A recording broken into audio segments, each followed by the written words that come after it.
ಇದ್ದೀರಾ ಟಿವಿ 46 ಮಲೆನಾಡು ವಾರ್ತೆಗಳು. ನಾನು ಮೇಘನಾ ಲೋಕೇಶ್.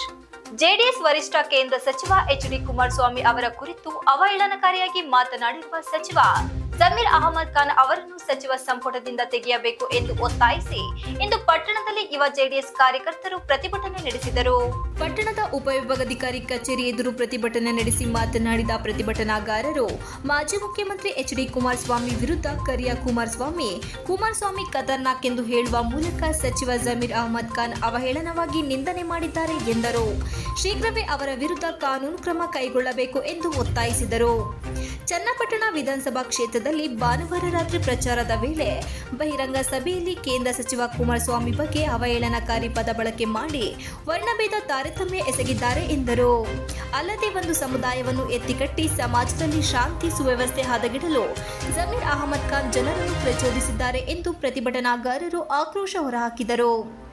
ರಾಜ್ಯ ಸರ್ಕಾರ ಸಚಿವ ಸ್ಥಾನಕ್ಕೆ ರಾಜೀನಾಮೆ ಪಡೆಯಬೇಕು ಮತ್ತು ಅವರ ವಿರುದ್ಧ ಕಾನೂನು ಕ್ರಮ ಜರುಗಿಸಬೇಕು. ಇಲ್ಲದಿದ್ದಲ್ಲಿ ಮುಂದಿನ ದಿನಗಳಲ್ಲಿ ಎನ್ಡಿಎ ಒಕ್ಕೂಟದಿಂದ ಬೃಹತ್ ಪ್ರತಿಭಟನೆ ಹಮ್ಮಿಕೊಳ್ಳಲಾಗುವುದು ಎಂದು ಹೇಳಿದರು. ಕುಮಾರಸ್ವಾಮಿ ಹಾಗೂ ಅವರ ಕುಟುಂಬದವರ ಪರ್ಚೇಸ್ ಮಾಡ್ತೀವಿ ಅಂದ್ರೆ ಅರ್ಥ ಏನು? ಈಗ ಆ ವ್ಯಕ್ತಿ ಆಯ್ತು, ಒಂದ್ ವೇಳೆ ಒಬ್ಬ ವ್ಯಕ್ತಿ ಆಸ್ತಿ ಪರ್ಚೇಸ್ ಮಾಡಿದ್ರೆ ಏನರ್ಥ? ಅವನ ಊರು ಖಾಲಿ ಮಾಡಿಸೋದು ಅಂತ.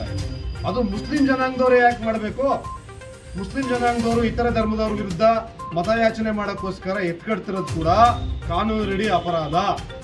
ಭಾರತ ಏನು ನ್ಯಾಯ ಸಮಿತಿಯ ಈಗ ಬಂದಿರುವಂಥ ಆಕ್ಟ್ ಪ್ರಕಾರ ಸೆಕ್ಷನ್ 182 ಅಡಿ ಇದು ಪ್ರಕರಣ ದಾಖಲಿಸಬೇಕು ಆ ವ್ಯಕ್ತಿ ಮೇಲೆ. ಅದಕ್ಕೆ ಸಂಪುಟ ಸಭೆಯ ಸಚಿವರಾಗಿ ಅವರನ್ನ ಬರ್ಖಾಸ್ತುಗೊಳಿಸಿ ಅವ್ರ ಮೇಲೆ ಕೂಡಲೇ ಒಂದು ಪ್ರಕರಣ ದಾಖಲಿಸಬೇಕು.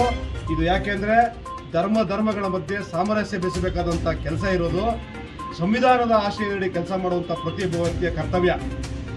ಆದರೆ ಸಂವಿಧಾನ ವಿರುದ್ಧವಾಗಿ ಕೆಲಸ ಮಾಡುವಂಥದ್ದು, ಜನಾಂಗಗಳ ವಿರುದ್ಧ, ಧರ್ಮಗಳ ವಿರುದ್ಧ ವಿಷಬೀಜ ಬಿತ್ತುವಂತಹ ಕೆಲಸವನ್ನು ಮಾಡ್ತಿರುವಂಥ ಸಚಿವರಿಗೆ ನಮ್ಮ JDS ಪಕ್ಷದ ವತಿಯಿಂದ ಧಿಕ್ಕಾರವಿದೆ.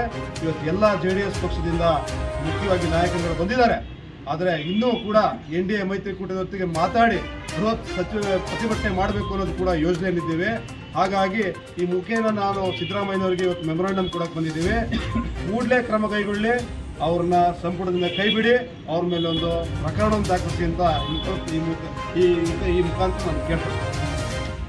ಅನ್ನ ಆಗ್ತಾನೆ ಅಂದರೆ ಜಮೀರೇ ಮೇಯ್ನು. ಯಾಕೆ ಅಂತ ಹೇಳಿದರೆ 2004ರಲ್ಲಿ ಎಲ್ಲಿದ್ದೆ ಅನ್ನೋದು ಬಂದು ಅವ್ರು ನೆನೆಸ್ಕೋಬೇಕು.